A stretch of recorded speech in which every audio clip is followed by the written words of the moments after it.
नमस्कार दोस्तों, आप सभी का स्वागत है हमारे YouTube चैनल पर। और आज की इस वीडियो में हम बात करेंगे एक महत्वपूर्ण टॉपिक जिसका नाम है विद्युत धारा इलेक्ट्रिसिटी। उसके कुछ महत्वपूर्ण जो एमसीक्यू टाइप प्रश्न है उनको हम सोल्व करेंगे आज। तो पहला प्रश्न है, धारा का एसआई मात्रक क्या है? यानी कि जो विद्युत धारा है उसका सिस्टम इंटरनेशनल जो मात्रक है वो क्या है? तो इसका सही जवाब क्या है? एम्पियर है। प्रश्न नंबर 2, विद्युत धारा किस उपकरण से मापी जाती है? विद्युत धारा को मापने वाले उपकरण का नाम बताना है, तो इसका नाम क्या है? अमीटर है। प्रश्न नंबर 3, प्रतिरोध प्रतिरोध का एसआई मात्रक बताना है। क्या होता है प्रतिरोध का एसआई मात्रक?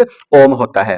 प्रश्न नंबर 4, यदि विद्युत धारा में वृद्धि होती है तो चुंबकीय क्षेत्र पर क्या प्रभाव पड़ेगा? यानी कि यदि विद्युत धारा को बढ़ा दिया जाए तो उसका चुंबकीय क्षेत्र पर क्या प्रभाव पड़ेगा? चुंबकीय क्षेत्र भी क्या हो जाता है? बढ़ जाता है। धारा के प्रवाह की दिशा किस पर निर्भर करती है कि वो कहां से कहां बहे? धनात्मकता से ऋणात्मकता की ओर बहने पर ही ये निर्भर करती है। प्रश्न नंबर 6, यदि किसी तार में धारा प्रवाहित हो रही हो तो उसमें किस प्रकार की ऊर्जा उत्पन्न होती है? तो किस प्रकार की ऊर्जा उत्पन्न होती है जब किसी तार के अंदर से विद्युत धारा को प्रवाहित किया जाता है तो उसके अंदर से उसमें ऊर्जा उत्पन्न होती है।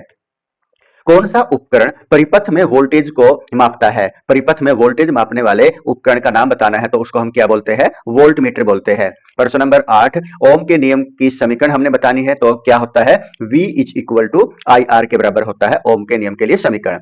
यदि किसी चालक में विद्युत धारा को दोगुना कर दिया जाए तो उसमें उत्पन्न ऊष्मा कितनी हो जाएगी? तो कितनी हो जाएगी? 4 गुना हो जाएगी। प्रश्न नंबर 10, किसी चालक का प्रतिरोध किस पर निर्भर करता है? किसके ऊपर निर्भर करता है? चालक की लंबाई के ऊपर, चालक का अनुप्रस्थ काट के ऊपर, चालक की प्रकृति के ऊपर, के सभी के ऊपर ही निर्भर करता है। प्रश्न नंबर 11 है, यदि परिपथ में प्रतिरोध बढ़ा दिया जाए तो धारा पर क्या प्रभाव पड़ेगा? प्रतिरोध बढ़ने पर धारा के ऊपर क्या प्रभाव पड़ेगा? धारा घट जाती है। प्रश्न नंबर 12 है, श्रेणी क्रम में प्रतिरोध जोड़ने पर कुल प्रतिरोध पर क्या प्रभाव पड़ेगा? प्रतिरोध बढ़ जाता है। प्रश्न नंबर 13 है, समांतर क्रम में जोड़े गए प्रतिरोधों में कौन सा कथन सत्य है? हमने सत्य कथन को बताना है कि कौन सा है। कुल प्रतिरोध सबसे छोटे प्रतिरोध से कम होता है, या कुल प्रतिरोध सबसे बड़े प्रतिरोध से अधिक होता है, या कुल प्रतिरोध सभी प्रतिरोधों का योग होता है, कुल प्रतिरोध शून्य होता है। तो क्या होगा? कुल प्रतिरोध सबसे छोटे प्रतिरोध से कम होता है। यदि किसी तार की लंबाई को आधा कर दिया जाए और उसका क्षेत्रफल दोगुना कर दिया जाए, यानी कि उसकी जो लेंथ है उसको तो हमने क्या कर दिया? आधा कर दिया, और उसका जो एरिया है एरिया को हमने क्या कर दिया? दोगुना कर दिया। और उसके बाद क्या होगा? तो उसका प्रतिरोध पर क्या प्रभाव पड़ेगा ये हमने बताना है। तो प्रतिरोध क्या हो जाएगा? 4 गुना घट जाएगा, यानी प्रतिरोध क्या हो जाएगा? 4 गुना घट जाएगा। विद्युतीय ऊर्जा के उपयोग की इकाई क्या है? तो इकाई क्या है? किलोवाट घंटा। प्रश्न नंबर 16 है, तापीय प्रभाव किसका परिणाम है? विद्युत धारा और प्रतिरोध का परिणाम है। तापीय प्रभाव किसका परिणाम है? विद्युत धारा और प्रतिरोध का। किसी चालक में प्रवाहित विद्युत धारा की दिशा कौन निर्धारित करता है? कौन? विद्युत स्रोत निर्धारित करता है। प्रश्न नंबर 18, किसी धातु का प्रतिरोध सबसे कम होता है? किसमें होता है? तांबे में प्रतिरोध सबसे कम होता है।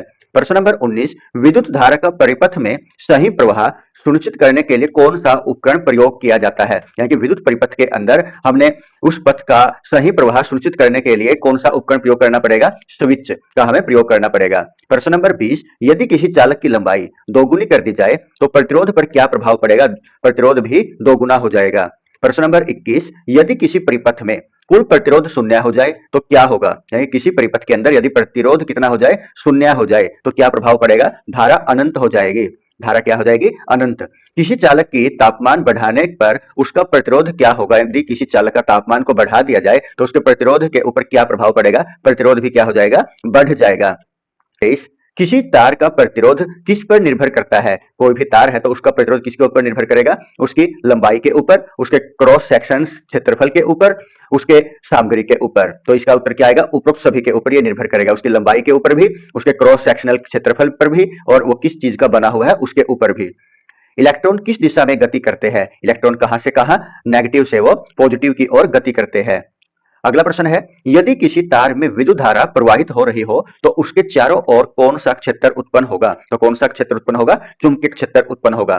प्रश्न नंबर 26, कौन सी धातु सुपर कंडक्टर बन सकती है? कि निम्नलिखित में से हमने क्या बताना है कि कौन सी जो धातु है वो सुपर कंडक्टर बन सकती है? तो इसका सही जवाब क्या होगा? मरकरी होगा, यानी कि पारा होगा। विद्युत शक्ति की एसआई इकाई क्या है? तो इसका सही जवाब वाट है। विद्युत शक्ति की एसआई इकाई क्या है? वाट है। प्रश्न नंबर 28, विद्युत फ्यूज का मुख्य कार्य क्या है? विद्युत फ्यूज का मुख्य कार्य क्या है? अधिक धारा प्रवाह से उपकरणों की सुरक्षा करना। धन्यवाद।